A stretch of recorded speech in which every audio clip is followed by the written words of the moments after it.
Hello guys, नमस्ते। हमने last time discuss किया था प्रोलिन के बारे में, ठीक है। प्रोलिन क्या होता है हमने देख लिया था। आज हम देखेंगे कि लेंथ कैसे कैलकुलेट करते हैं। सबसे पहले आप एक ये बताइए कि जैसे अल्फ़ा हेलिक्स है, ठीक है, अल्फ़ा हेलिक्स। अब अल्फ़ा हेलिक्स में जैसे मान के चलिए कि ये मेरे पास एक पॉलीपेप्टाइड चेन है, इसके अंदर 100 अमाइनो एसिड है। किसके अंदर? इस पॉलीपेप्टाइड चेन के अंदर। मैंने इसको कन्वर्ट कर दिया किसके अंदर? मैंने इसे कन्वर्ट कर दिया अल्फ़ा हेलिक्स के अंदर। तो अब इसकी लेंथ बताइए, लेंथ क्या होगी? ठीक है, ये मेरा क्वेश्चन है, इसकी लेंथ क्या होगी? तो ये लेंथ कैलकुलेट करने का फॉर्मूला पता है क्या होता है? ये होता है राइज पर रेजिड्यू। रेजिड्यू का मतलब होता है amino acid into number of amino acid. ये फॉर्मूला होता है इसका। लेकिन सर हम ये तो समझ में नहीं आया कि राइस पर रेजिड्यू क्या होता है। राइस पर रेजिड्यू क्या होता है सर ये? तो ये देखो, ये राइस पर रेजिड्यू निकालने का फॉर्मूला क्या होता है, ये तो लिख रहा हूं मैं। राइस पर रेजिड्यू निकालने का फॉर्मूला क्या होता है? रेजिड्यू मतलब अमाइनो एसिड, ठीक है। क्या होता है फॉर्मूला? ये होता है पिच अपॉन में नंबर ऑफ अमाइनो एसिड। तो अगर आपको निकालना है किसके लिए? अल्फा हेलिक्स के लिए राइस पर रेजिड्यू निकालना है, तो अल्फा हेलिक्स का पिच कितना होता है ये आपको पता होना चाहिए। तो देखो, अल्फा हेलिक्स जो होता है, जिसको हम क्या बोलते हैं? इसको हम बोलते हैं 3.6 13 हेलिक्स, ये तो बोलते हैं इसको। बताइए इसका पिच कितना होता है? तो इसका पिच वैल्यू होता है 5.2। कितना होता है इसका? 5.2 होता है, राइट। और नंबर ऑफ अमाइनो एसिड कितने होते हैं? ये देखो 3.6। जब आप इसको कैलकुलेट करोगे तो ये कितना आएगा बताइए? इसको कैलकुलेट करिए फटाफट से। 5.2 अपॉन में 3.6, इसको कैलकुलेट करने पर कितना आएगा? तो ये करीबन हमारे पास निकल के आता है 1.5, और ये एंगस्ट्रॉम हमने लगा दिया। तो राइस पर रेजिड्यू हमारे पास आ चुका है, फॉर्मूले में रख दो। अगर आपको लेंथ कैलकुलेट करनी है, 1.5 एंगस्ट्रॉम और अमाइनो एसिड कितने हैं? 100। ये कितना हो गया? ये हो गया 150 एंगस्ट्रॉम। तो ये लेंथ हमने किसकी निकाली बताओ? किसकी लेंथ निकाली हमने? ये लेंथ निकाली हमने अल्फा हेलिक्स की, राइट। वैसे ही अगर यहाँ पे अल्फा हेलिक्स ना बोल के कुछ और पूछा होता तो उसका पिच वैल्यू रखना है और उसका नंबर ऑफ अमाइनो एसिड रखना है। क्या निकालने के लिए? राइस पर रेजिड्यू, बस। और फिर आपका आंसर आपके सामने है। तो इस क्वेश्चन को आप याद रखिएगा, इसको कर लो, आप फटाफट से बना लो इसको। कैमरा क्वालिटी कैसी है? ठीक है जी। तो ये हमने राइस पर रेजिड्यू क्या होता है वो निकालना सीखा, और लेंथ हमने पूरी देख ली, ठीक है। अभी यार कई बच्चों को तो ये भी दिक्कत आ रही होगी, सर राइस पर रेजिड्यू क्या होता है ये तो समझाओ। राइस पर रेजिड्यू, तो ये देखो, ये एक टर्न है ना, इस एक टर्न में कितने अमाइनो एसिड होते हैं? अगर मैं अल्फा हेलिक्स की बात करता हूँ तो एक टर्न में कितने होते हैं? ये रहा 3.6 अमाइनो एसिड होते हैं एक टर्न के अंदर। लेकिन एक अमाइनो एसिड, जैसे एक अमाइनो एसिड यहाँ होगा, फिर एक अमाइनो एसिड यहाँ होगा, एक यहाँ होगा, एक अमाइनो एसिड यहाँ होगा, तो ये एक अमाइनो एसिड कितना राइज हो रहा है, कितना घूम रहा है, कितना राइज हो रहा है एक अमाइनो एसिड, वो हम यहाँ पे हमसे पूछा जा रहा है कि एक अमाइनो एसिड कितना राइज हो रहा है, उसको बताइए आप लोग। तो ये फॉर्मूला हम लगाएंगे यहाँ पे और हम निकाल लेंगे राइज पर रेजिड्यू, ठीक है। तो समझ में आ गया, राइज मतलब कितना एक अमाइनो एसिड कितना घूम रहा है नीचे, कितना गिर रहा है, ये बोल सकते हो आप लोग। देखो ये एक अमाइनो एसिड कितना नीचे आ रहा है, देखो राइज हो रहा है, राइज हो रहा है, ऊपर जा रहा है, ऊपर जा रहा है, फिर से। तो एक टन में इतने अमाइनो एसिड होते हैं, और राइज पर रेजिड्यू अगर आपसे निकालते हैं, इजीली निकाल सकते हो आप लोगों ने। क्वेश्चन आपके सामने पूरा करके बता दिया मैंने। नेक्स्ट हम चलते हैं। सॉरी बच्चों, थोड़ा बहुत गले में दिक्कत आज। मैं आपको एक क्वेश्चन और दे देता हूँ, वो आप करना खुद घर बैठ के। यहीं पे नीचे लिख देते हैं, जगह हमारे पास में।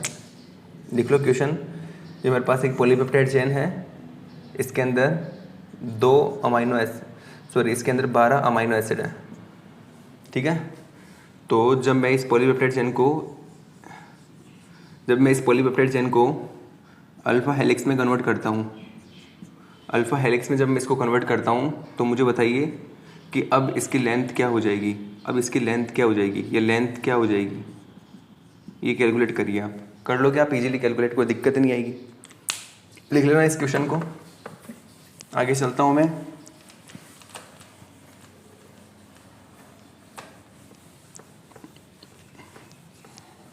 चलो जी आगे चलो। देखो अब देखो मेरा नेक्स्ट क्वेश्चन है। देखो कोई दिक्कत नहीं, हमने अल्फ़ा हेलिक्स की लेंथ कैलकुलेट कर ली आपके सामने अभी। अब हम पाई हेलिक्स की लेंथ कैलकुलेट करना चाहते हैं, पाई हेलिक्स की। पाई का मतलब क्या हुआ बताइए, इसका एक नाम होता है ना, जल्दी बताइए। पाई हेलिक्स मतलब कितना बताओ, 4.4 16 हेलिक्स, यही होता है ना। अच्छा जी, तो पाई हेलिक्स के अगर आपको पाई हेलिक्स के लिए पूछ ले, इसकी लेंथ आपको पूछ ले, तो कैसे निकालोगे। फॉर एग्जांपल मैं आपको क्वेश्चन देता हूँ, ठीक है। मैंने आपको क्वेश्चन दिया कि मेरे पास ये पॉलीपेप्टाइड चेन है, इसमें अमाइनो एसिड है मेरे पास में 100, मान के चलो 100 अमाइनो एसिड है इस पॉलीपेप्टाइड चेन के अंदर। मैंने इसको कन्वर्ट कर दिया है किसके अंदर, पाई हेलिक्स के अंदर। तो अब इसकी लेंथ बताइए, लेंथ क्या होगी, कैसे कैलकुलेट करेंगे। अरे सर वैसे ही तो करेंगे जैसे आप पहले करते आ रहे थे। ये देखो लेंथ क्या होता फॉर्मूला, राइस पर residue into amino acid. Rice पर रेजिड्यू निकालो किसके लिए, इसके लिए निकालो, इसके लिए राइस पर रेजिड्यू निकालोगे तो कैसे निकालोगे बताइए। राइस पर रेजिड्यू पाई हेलिक्स के लिए निकालना है, तो वही पिच अपॉन में नंबर ऑफ क्या, अमाइनो एसिड। पिच कितनी होती है बताओ, इसकी पिच कितनी होती है, तो हम पिच को लिख लेते हैं फटाफट, है ना। देखो एक तो होती है 5.8, एक होती है 5.4, एक होती है 5.2, होती थी ना, याद आपको, और एक होती है 6 एंगस्ट्रॉम। ये हमारे पास पिच होती थी। ये तो किसकी होती थी 2.2 की, ये किसकी 310 की, ये किसकी होती थी 3.6 13 की, और ये किसकी होती थी 4.4 16 की। तो ये इसकी पिच हो गई कितनी 5.2 एंगस्ट्रॉम। लिख लो यहाँ पे देखो 5.2 एंगस्ट्रॉम, और नंबर ऑफ अमाइनो एसिड कितने दिए हुए हैं, ये रहे देखो 100, कितने 100। अरे सॉरी, यहाँ पे ये वाले तो ना रखेंगे हम, बताइए कौन से नंबर ऑफ अमाइनो एसिड रखेंगे, ये वाले 4.4। तो ये 4.4 का जब आप इसको करोगे तो इसका आंसर क्या आने वाला है, मैं करके देख लेता हूँ, इतना टाइम नहीं लगाएंगे हम। तो हमारे पास यहाँ पर ये आएगा 1.18, कितना आएगा ये 1.18 एंगस्ट्रॉम, कितना आएगा 1.18 एंगस्ट्रॉम, रख दो यहाँ पे 1.18 एंगस्ट्रॉम इंटू अमाइनो एसिड कितने हैं 100। तो लेंथ कितनी आएगी बताइए इसकी, इसकी लेंथ आएगी 118 एंगस्ट्रॉम। बताइए क्या मैं सही हूँ, राइट। तो ये हमने निकाल लिया है इसकी लेंथ। चलो जी आगे चलते हैं, बना लीजिए इसको फटाफट से, आप लोग बना लीजिए आप इसको फटाफट से, आगे चलेंगे हम फिर फटाफट। ठीक है जी, आगे चले क्या हम।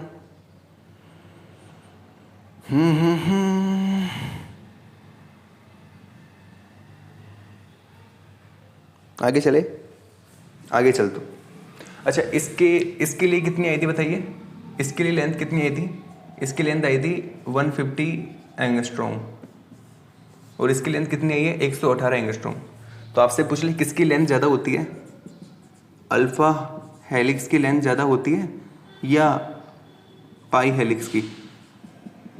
आप क्या कहोगे, अल्फ़ा हेलिक्स की लेंथ ज़्यादा होती है, अल्फ़ा हेलिक्स की क्या होती है लेंथ ज़्यादा होती है, राइट। हम आगे चलते हैं। अब देखो, हमने पाई अल्फा ट्रांजिशन पढ़ा था ना, हमने पाई अल्फा ट्रांजिशन पढ़ा था। एक छोटा सा नोट आपको लिखवाया था मैंने, याद करो। पाई अल्फा ट्रांजिशन, जिसमें मैंने आपको कहा था कि आपका जो पाई हेलिक्स होता है वो अल्फा हेलिक्स में कन्वर्ट हो जाता है और अल्फा हेलिक्स दोबारा से पाई हेलिक्स में कन्वर्ट हो जाता है। ऐसे कहानी चलती रहती है, ठीक है। तो मैं आपसे, वो तो हमारा हो गया था टॉपिक। अब मैं आपसे एक क्वेश्चन पूछना चाहता हूँ कि ये इसमें कन्वर्ट होता क्यों है। तो किसी ने कहा सर ये पाई जो होता है ना ये अनस्टेबल होता है। किसी ने ये बात कही। मैंने कहा अनस्टेबल मतलब मैं समझा नहीं, थोड़ा आप अच्छे से बताना चाहोगे। तो उसने कहा सर अनस्टेबल होता है ये। अनस्टेबल का मतलब आप समझिएगा कि मतलब हम बोल सकते हैं, एक मिनट रुको, देखो लाइटिंग का कैसा क्या सीन है यार, बाहर मौसम बारिश के जैसा हो रहा है हल्का हल्का, कोई दिक्कत नहीं, अच्छी लाइटिंग है। तो किसी ने कहा कि सर ये अनस्टेबल होता है। अनस्टेबल का मतलब आप समझ पा रहे हो। अनस्टेबल का मतलब है, यहाँ देखिएगा आप लोग, देखो इसको, यहाँ पर हम अच्छे से देख के आ रहे थे कि ये जो आपका पाई हेलिक्स जो होता है, इसका जो डायमीटर होता है, इसका जो डायमीटर होता है वो क्या होता है, ज़्यादा होता है। क्या होता है इसका डायमीटर, मतलब बनाओ इसको, देखो ये कुछ ऐसा होता है। अगर मैं एक आपके सामने बनाऊं पाई हेलिक्स तो ये कुछ ऐसा दिखाई देगा आपको, ऐसा दिखाई देगा। ये क्या है हमारे पास बताइए, ये पाई हेलिक्स है। यही अगर मैं अल्फा हेलिक्स बनाऊं, अल्फा हेलिक्स, तो ये कुछ ऐसा दिखाई देगा, राइट। समझ पा रहे हो। ये तो आपका अल्फा हेलिक्स है, ये पाई हेलिक्स है। डिफरेंस दोनों में क्या है भाई, सेम है हेलिक्स दोनों, लेकिन डिफरेंस इतना है, यहाँ पे डायमीटर ज़्यादा है, यहाँ पे डायमीटर कम है। डायमीटर ज़्यादा है, डायमीटर कम है। डायमीटर ज़्यादा होने से क्या होगा, डायमीटर ज़्यादा होने से यहाँ पर इजीली वाटर मॉलिक्यूल एंटर करेगा। कौन एंटर करेगा, वाटर मॉलिक्यूल। क्या ज़्यादा होने की वजह से बताइए, डायमीटर ज़्यादा होने की वजह से। ध्यान सुनना, लेकिन यहाँ पर क्या वाटर मॉलिक्यूल एंटर कर पाएगा, क्या H2O एंटर कर पाएगा इधर, क्या H2O अंदर जा पाएगा। तो आपका जवाब होगा सर H2O अंदर नहीं जा पाएगा। क्यों, क्योंकि डायमीटर बहुत कम है, अंदर जाने में दिक्कत आएगी। ठीक है जी। तो यहाँ पर डायमीटर कम होता है इसलिए H2O अंदर नहीं जा पा रहा, लेकिन यहाँ पर डायमीटर बहुत ज़्यादा होता है तो वाटर मॉलिक्यूल जो होता है ये इजीली इस डायमीटर के इसके अंदर एंटर कर पा रहा है। और जब यहाँ पर वाटर मॉलिक्यूल एंटर करेगा, तो सीधी सी बात है, ये जो आपका अल्फा हेलिक्स है, इस अल्फा हेलिक्स के अंदर कितना बताइए, एक टर्न के अंदर कितना अमाइनो एसिड होता है। देखो यहाँ पे मैंने लिख देता हूँ कहीं पे, यहाँ देखो, जब यहाँ पे इजीली वाटर मॉलिक्यूल एंटर करेगा ना, तो इजीली वाटर मॉलिक्यूल एंटर करने के कारण आप ये मान के चलिए, इजीली जब वाटर मॉलिक्यूल एंटर करेगा तो यहाँ पर ये क्या करेगा, यह एक टर्न में जितने अमाइनो एसिड लेके चलता है ना भाई, अल्फा हेलिक्स है तो अल्फा हेलिक्स एक टर्न में कितने अमाइनो एसिड लेके चलता है बताइए। एक टर्न के अंदर, ये इसका एक टर्न है, एक टर्न, और इसमें अमाइनो एसिड कितने होते हैं सर, पाई हेलिक्स है, पाई हेलिक्स के अंदर सर एक टर्न के अंदर कितने अमाइनो एसिड होते हैं, 4.4 अमाइनो एसिड होते हैं सर ये। तो अब ये क्या करेगा, क्योंकि वाटर मॉलिक्यूल अंदर एंटर कर चुका है, जब वाटर मॉलिक्यूल अंदर एंटर करेगा तो अब ये क्या करेगा, अब इस वाटर मॉलिक्यूल को बाहर निकालने के लिए, इस वाटर मॉलिक्यूल को जो अंदर H2O जा चुका है, अंदर जो H2O जा चुका है, इस H2O को बाहर निकालने के लिए इसके पास कोई और ऑप्शन है ही नहीं। इसको क्या करना पड़ेगा, इस H2O को बाहर निकालने के लिए, यहाँ से H2O को बाहर निकालने के लिए अपनी हाइड्रोजन बॉन्डिंग को ब्रेक करनी पड़ेगी। ये क्या करेगा, अपनी हाइड्रोजन बॉन्डिंग को ब्रेक करेगा, और जो पहले एक टर्न के अंदर 4.4 अमाइनो एसिड थे ना, उसको चेंज करके ये एक टर्न में, अब पता है कितने अमाइनो एसिड लेके आएगा। अब ये एक टर्न में लेके आएगा अमाइनो एसिड कितने, एक टर्न में ये अमाइनो एसिड लेके आएगा कितने, 3.6 अमाइनो एसिड। ध्यान से सुनना मेरी बात को। अब मैंने क्या कहा, पानी अंदर एंटर कर चुका है, अब इस पानी को बाहर निकालना है इसको, तो इसको बाहर निकालने के लिए इसके पास कोई और ऑप्शन नहीं है, तो ये क्या करता है, अपनी हाइड्रोजन बॉन्डिंग को ब्रेक करता है। क्या करता है बताइए, ये अपनी हाइड्रोजन बॉन्डिंग को ब्रेक करेगा। हाइड्रोजन बॉन्डिंग को जब ब्रेक करेगा, तो हाइड्रोजन बॉन्डिंग को ब्रेक करके करता क्या है, हाइड्रोजन बॉन्डिंग को ब्रेक करके पहले एक टर्न में 4.4 अमाइनो एसिड लेके आ रहा था, लेकिन अब ये एक टर्न में कितने अमाइनो एसिड लेके आएगा? एक टर्न में अब ये मात्र 3.6 अमाइनो एसिड लेके आएगा। अब जैसे 3.6 अमाइनो एसिड लेके आएगा तो क्या बताइए, अब वाटर मॉलिक्यूल अंदर एंटर कर पाएगा? अब वाटर मॉलिक्यूल अंदर एंटर नहीं कर पाएगा, राइट। मतलब क्या करता है हमारा पाई हेलिक्स क्या करता है, वाटर मॉलिक्यूल अंदर एंटर करेगा। क्यों? क्योंकि डायमीटर ज़्यादा होता है। उस वाटर मॉलिक्यूल को बाहर निकालने के लिए ये क्या करेगा बताइए, यहाँ से यहाँ पर अपनी हाइड्रोजन बॉन्डिंग को ब्रेक करेगा और एक टर्न में 4.4 की जगह 3.6 अमाइनो एसिड लेके आएगा। इसका मतलब हो क्या गया? इसका मतलब यही तो हो गया, समझ पा रहे हो? पाई अल्फा ट्रांजिशन तो हो गया इसका मतलब कि ये क्या कर रहा है, ये भैया अनस्टेबल है। क्यों? क्योंकि वाटर मॉलिक्यूल अंदर एंटर कर रहा है, दिक्कत पैदा कर रहा है, इसको बाहर निकालना है। तो बाहर निकालने के लिए क्या कर रहा है ये भैया हाइड्रोजन बॉन्डिंग को ब्रेक कर रहा है। एक टर्न में 4.4 की जगह 3.6 अमाइनो एसिड लेके आ रहा है। मतलब ये किस में कन्वर्ट हो रहा है? मतलब जो पाई हेलिक्स है वो कन्वर्ट हो रहा है अल्फा हेलिक्स के अंदर। इसी को हम बोलते हैं पाई अल्फा ट्रांजिशन, राइट है। क्या ये दोबारा से इसमें कन्वर्ट हो सकता है? कन्वर्ट हो सकता है, लेकिन कब? जब वाटर मॉलिक्यूल क्या करेगा, अंदर एंटर करेगा। लेकिन क्या वाटर मॉलिक्यूल यहाँ अंदर एंटर कर सकता है? नहीं कर पाएगा। कर पाएगा क्या? नहीं कर पाएगा। ध्यान सुनना, क्या यहाँ पे वाटर मॉलिक्यूल अंदर एंटर कर सकता है? तो मैं कहूँगा वाटर मॉलिक्यूल से अंदर एंटर नहीं कर पाएगा। लेकिन कई और प्रोसेस होती है जिसके थ्रू ये दोबारा से इसमें कन्वर्ट हो जाता है। दोबारा से क्या हो जाता है? इसमें कन्वर्ट हो जाता है। किसके अंदर?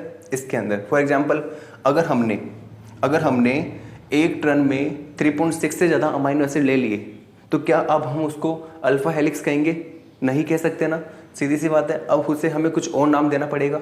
जैसे मान ले एक टर्न के अंदर 3.6 की जगह अगर लेके आ गया 4.4 अमाइनो एसिड, तो अब हम उसे क्या बोलेंगे? पाई हेलिक्स बोलेंगे, सीधी सी बात है। तो ये इसमें कन्वर्ट हो सकता है और ये इसमें कन्वर्ट हो सकता है। ये इसमें कन्वर्ट क्यों हो रहा है? रीजन आपके सामने है। इस H2 मॉलिक्यूल को बाहर निकालना है। बाहर कब निकलेगा? जब ये एक टर्न में कितने अमाइनो एसिड लेके आएगा? 3.6 अमाइनो एसिड जैसे ही लेके आएगा, ये जो डायमीटर पहले ज़्यादा था ये डायमीटर कम हो जाएगा। डायमीटर कम होगा तो सीधी सी बात है ये H2 मॉलिक्यूल यहाँ से बाहर निकलेगा, राइट।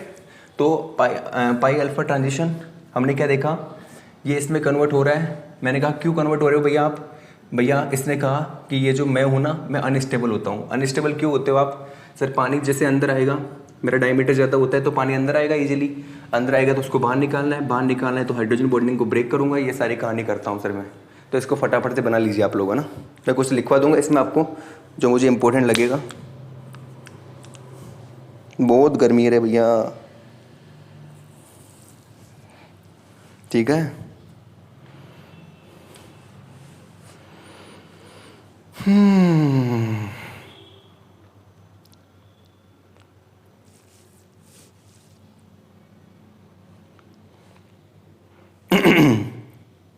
ठीक है, चलो जी। तो हम इसको एको नाम दे देते हैं। बताइए, हम इसको एको नाम दे सकते हैं ना, हेलिक्स रीओरिएंटेशन। क्या बताइए, हमारी जो पहले जो पाई हेलिक्स है वो अल्फा हेलिक्स में कन्वर्ट हो गई, तो हम इसको हेलिक्स रीओरिएंटेशन नहीं बोल सकते क्या? हम इसको हेलिक्स रीओरिएंटेशन भी बोल सकते हैं ना। हम इसको हेलिक्स रीओरिएंटेशन भी बोल सकते हैं, कोई दिक्कत नहीं आएगी सर आपको। ये भी आप कहिए, ये भी आप कहिए, कोई दिक्कत नहीं है। अच्छा जी, आप एक बार बताइए मुझे, यहाँ नोट करके लिख रहा हूँ मैं, हेलिक्स फॉर्मेशन के लिए कौन सी बॉन्डिंग जरूरी है? तो आप कहोगे सर हाइड्रोफोबिक बॉन्डिंग जरूरी है। जरूरी है ना? अरे हेलिक्स फॉर्मेशन के लिए हाइड्रोफोबिक बॉन्डिंग जरूरी है कि नहीं है? राइट, हेलिक्स फॉर्मेशन के लिए ये वाली बॉन्डिंग सर जरूरी है, ठीक है।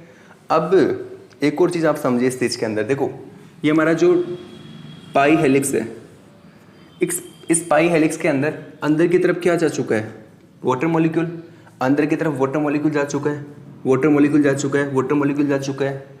लेकिन हमारा हाइड्रोफोबिक बोल के जा रहा है कि भैया क्या आपको हेलिक्स बनाना है कि नहीं बनाना? किससे? इस पाई हेलिक्स से।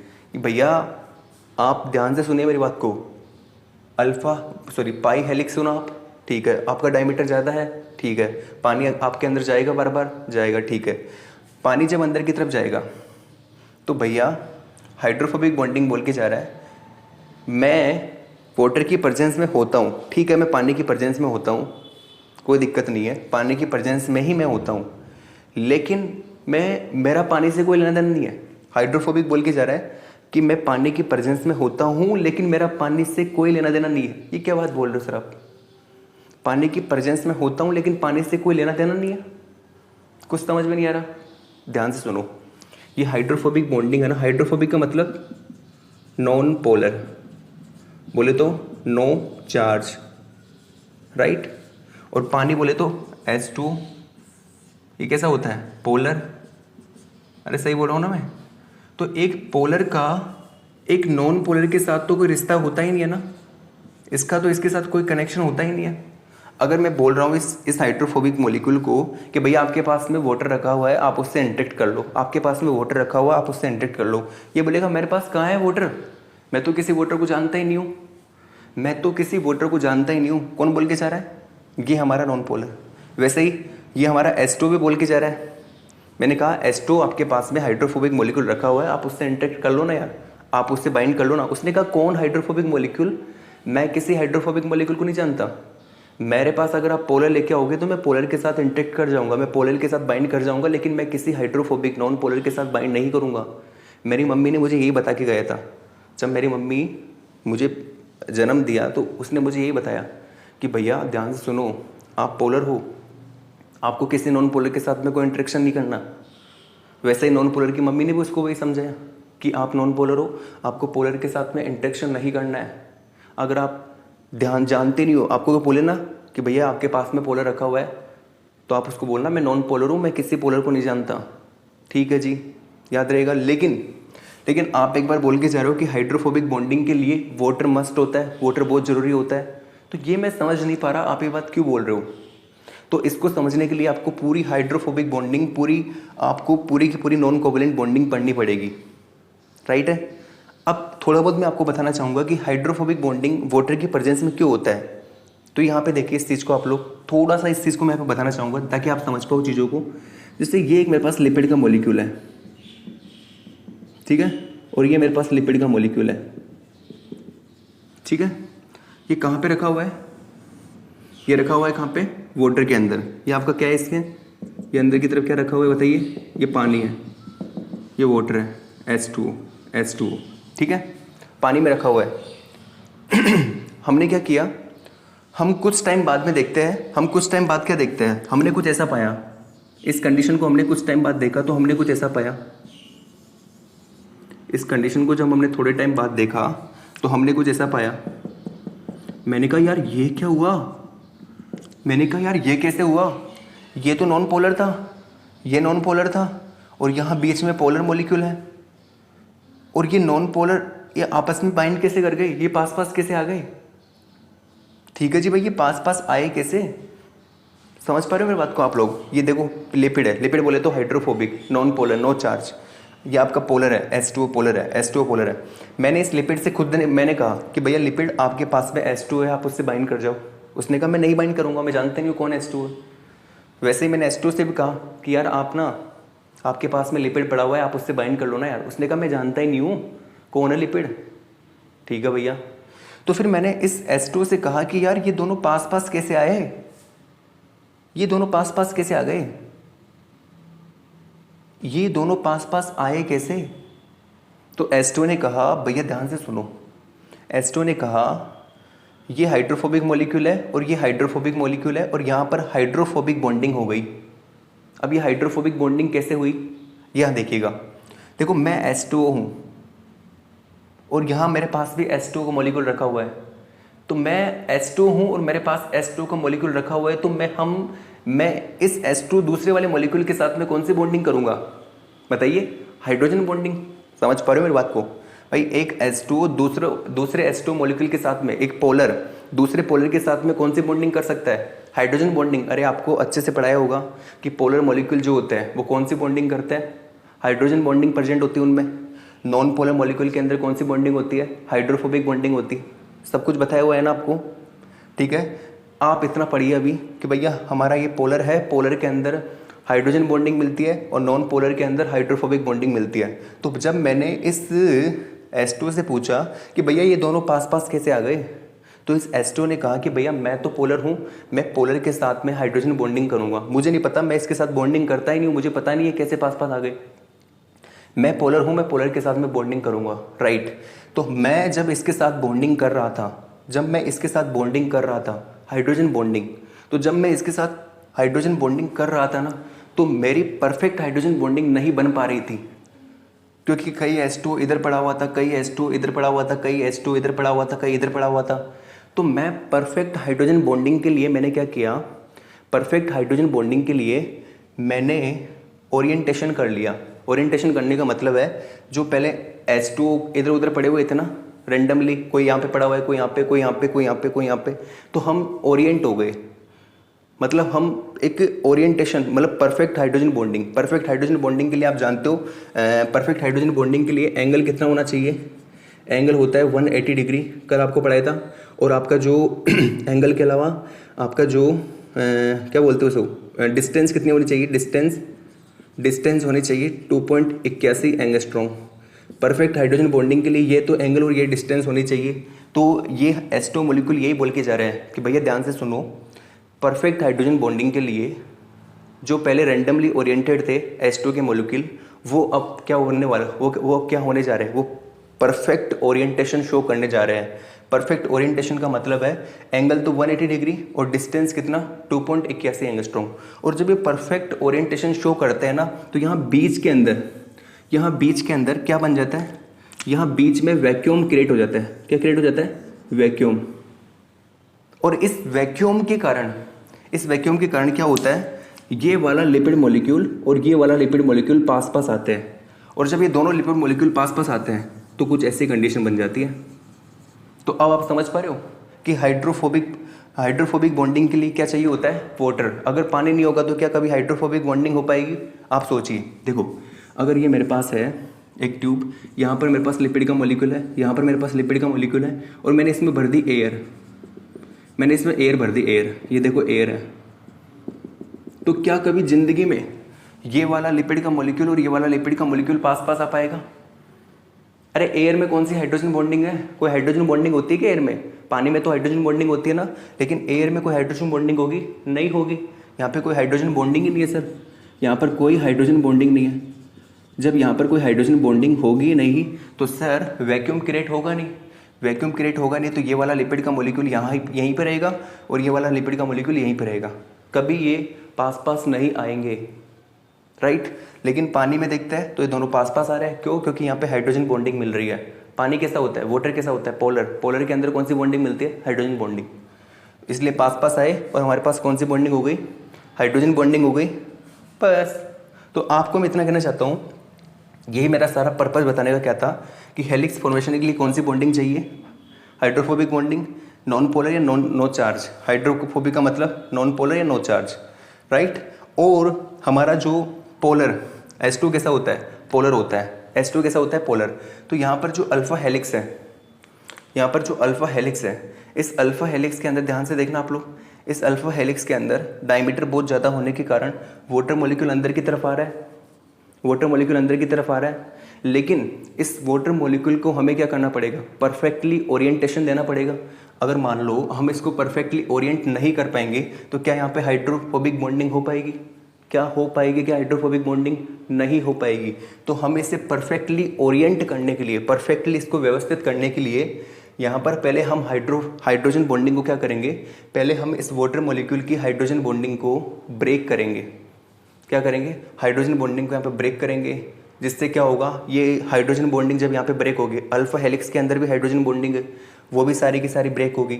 जब ये सारा का सारा ब्रेक होगा तो एक टर्न में पहले 4.4 अमाइनो एसिड थे, अब एक टर्न में 4.4 की जगह कितने हो जाएंगे, 3.6 अमाइनो एसिड। और इसी के कारण ये जो हमारा पाई हेलिक्स है ये किस में कन्वर्ट हो जाएगा, अल्फा हेलिक्स में हो गया कन्वर्ट। ये सारी कहानी आपके सामने आएगी। इसी को बोल देते हैं हेलिक्स रीओरिएंटेशन। क्या बोल देते हैं इसी को, हेलिक्स रीओरिएंटेशन। और ये आप हाइड्रोफोबिक का अलग से ये बना लेना डायग्राम, ठीक है। इसी के साथ आपका ये टॉपिक कंप्लीट होता है। तो मेरा समझाने का तात्पर्य आप समझ पा रहे हो। मैं कुछ बातें लिखवाना चाहता हूँ, वो आप लिख लो, वो आपको बहुत ही काम आएगी। लिख लो उस चीज़ को, लिखो। मैं कुछ लिखवाना चाह रहा हूँ, लिखो, या मैं लिखवा दूँ, खुद लिखो, मैं बताइए। देखो लिख लो, लिखो कि हमारा जो पाई हेलिक्स होता है, पाई हेलिक्स का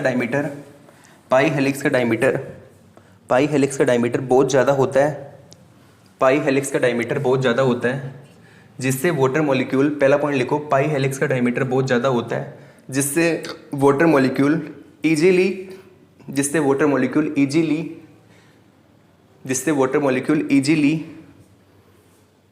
पाई हेलिक्स के अंदर एंटर करेगा।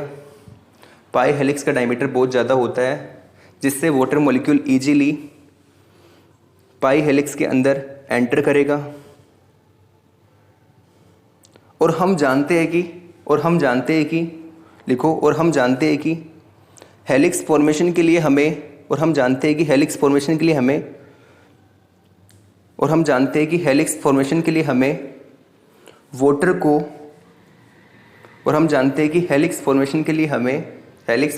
लिए हमें वाटर को रीओरिएंट करना पड़ेगा। और हम जानते हैं कि हमें हेलिक्स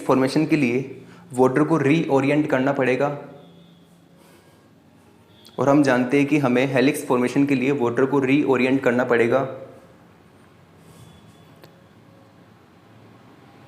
क्योंकि बिना रीओरिएंटेशन के हाइड्रोफोबिक बॉन्डिंग पॉसिबल नहीं है।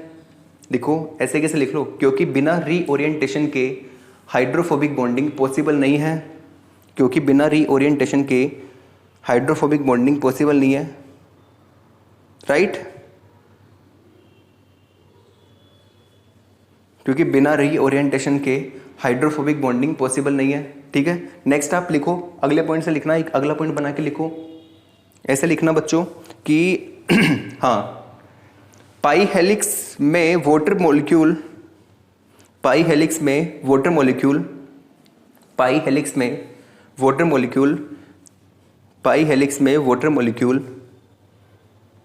प्रोटीन के अंदर आ जाने के कारण, देखो ये पाई हेलिक्स में वाटर मॉलिक्यूल, प्रोटीन हेलिक्स क्या है, हेलिक्स प्रोटीन ही तो है, तो हम इसको प्रोटीन भी बोल सकते हैं ना। पाई हेलिक्स में वाटर मॉलिक्यूल प्रोटीन के अंदर आ जाने के कारण, लिख लो, पाई हेलिक्स में वाटर मॉलिक्यूल, गर्मी बहुत ज़्यादा हो गई भाई, पाई हेलिक्स में वाटर मॉलिक्यूल प्रोटीन के अंदर आ जाने के कारण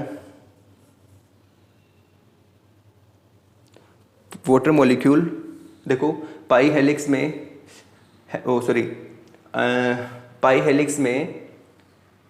वाटर मॉलिक्यूल प्रोटीन के अंदर आ जाने के कारण अब यह पाई हेलिक्स अपनी हाइड्रोजन बॉन्डिंग को ब्रेक करेगा। और एक टर्न में 4.4 अमाइनो एसिड की जगह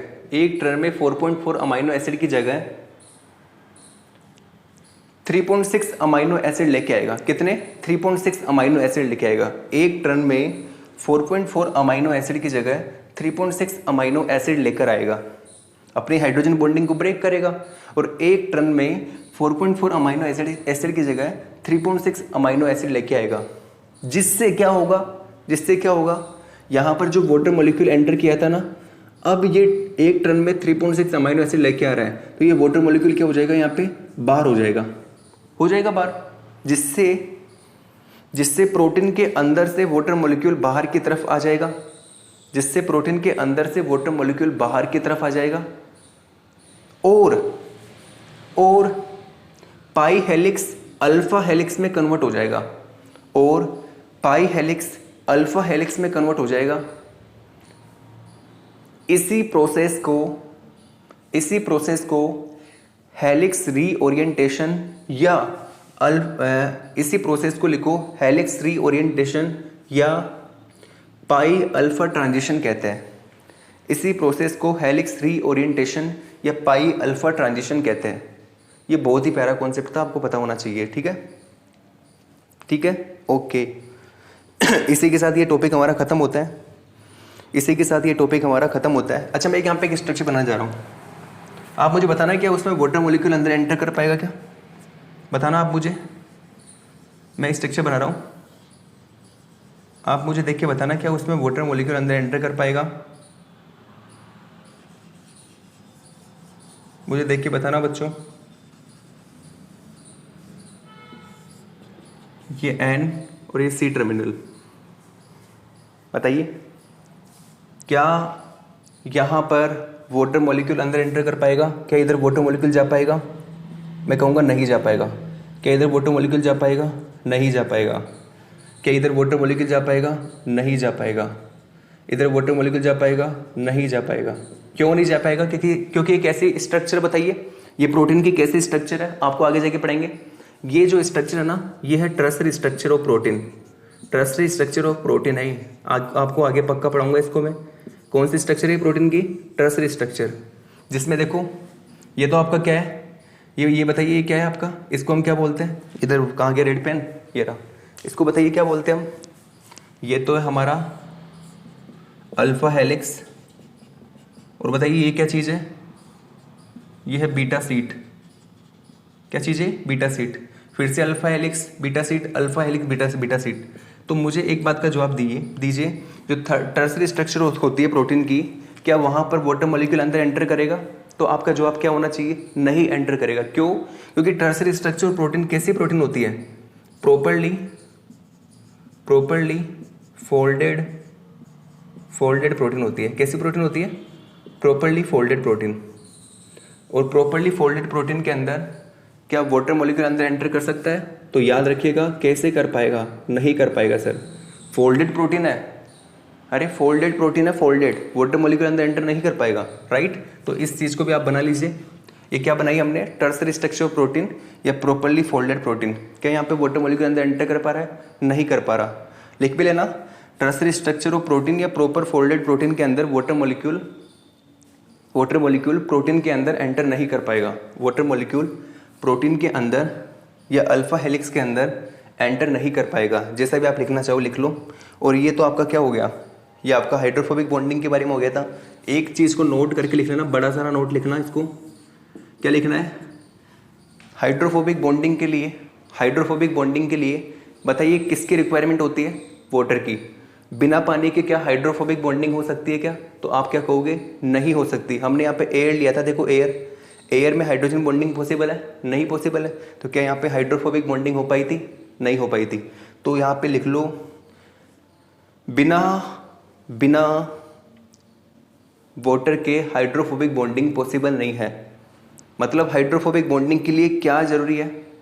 पानी जरूरी है, वाटर जरूरी है। वाटर मस्ट, याद रखना इस चीज़ को लिए, बहुत ज़्यादा जरूरी है ना। अगर पानी नहीं होगा तो हाइड्रोफोबिक बॉन्डिंग हम नहीं करवा सकते। इसी के साथ हमारा ये टॉपिक खत्म होता है। अगले टॉपिक में मिलते हैं फिर से। तब तक के लिए पढ़ाई करते रहिए, ठीक है। बहुत ज़्यादा गर्मी है आज।